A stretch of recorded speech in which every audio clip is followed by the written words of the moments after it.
La fête de l'Immaculée Conception marque une étape dans notre marche vers l'étable de Bethléem, puisque nous fêtons celle que Dieu a choisie de toute éternité pour être la mère de son Fils Jésus.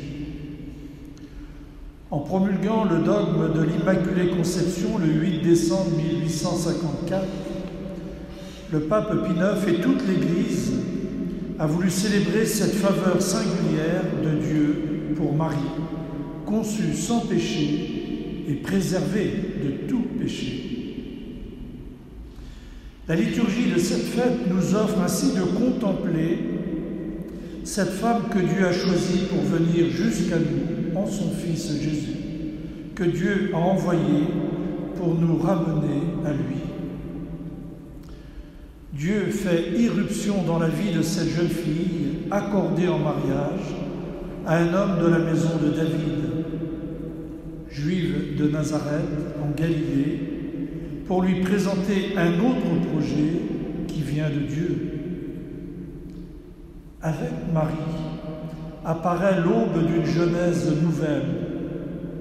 Celle qui allait enfanter le Sauveur fut préservée de toute tache du péché originel dès le premier instant de sa conception. Ainsi, sur sa maternité divine se fonde le mystère de sa conception immaculée. La sainteté éclatante et la pureté de l'Immaculée Conception lui viennent directement du Christ, le Rédempteur.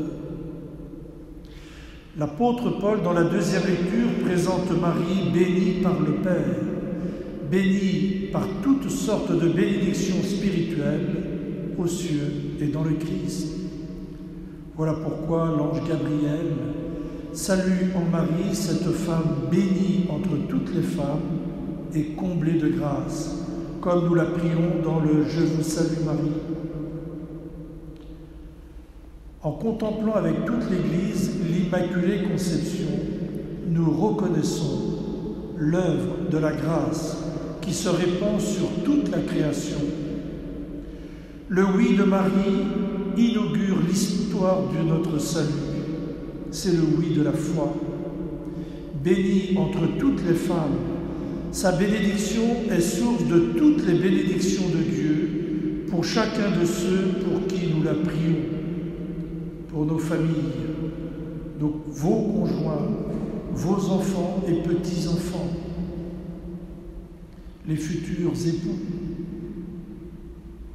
les fiancés, les futurs parents qui attendent des enfants, pour nous les prêtres, afin que nous restions fidèles à l'appel de Dieu et la mission qui nous a été confiée.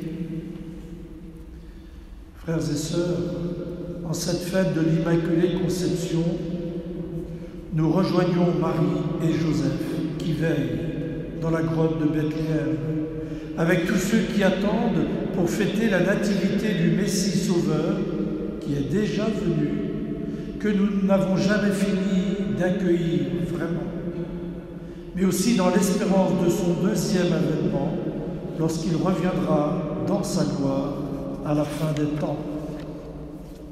Marie, la première en chemin, nous entraîne à risquer notre oui aux imprévus de Dieu. Par son intercession maternelle, demandons-lui de nous obtenir de recevoir dans un cœur purifié celui qui a aimé l'Église et s'est livré pour elle, celui qui est venu épouser la terre de notre humanité pour nous sauver et nous rendre participants de sa divinité. Pour cette fête, le pape François explique qu'en correspondant parfaitement au projet de Dieu sur elle, Marie devient la toute belle, la toute sainte, mais sans la moindre ombre d'autosatisfaction. Elle est humble, elle est un chef-d'œuvre, mais en restant humble, petite, pauvre.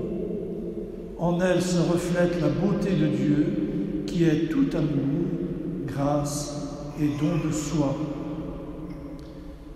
Frères et sœurs, prenons le temps de contempler cette humble femme d'Israël que Dieu a choisie entre toutes, celle qui a attiré le regard de Dieu, qui s'est penchée sur l'humilité de sa petite servante, est le modèle que nous devons contempler, admirer et imiter. Elle est la mère que nous aimons et de qui nous attendons tout bien.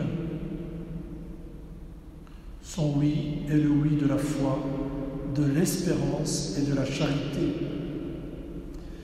Prions-la pour la Sainte Église, pour le monde et pour tous ceux qui portent la lourde responsabilité de le gouverner. Prions-la pour nos familles. Demandons-lui de nous entraîner à sa suite sur le chemin de la vérité et de l'amour. Amen.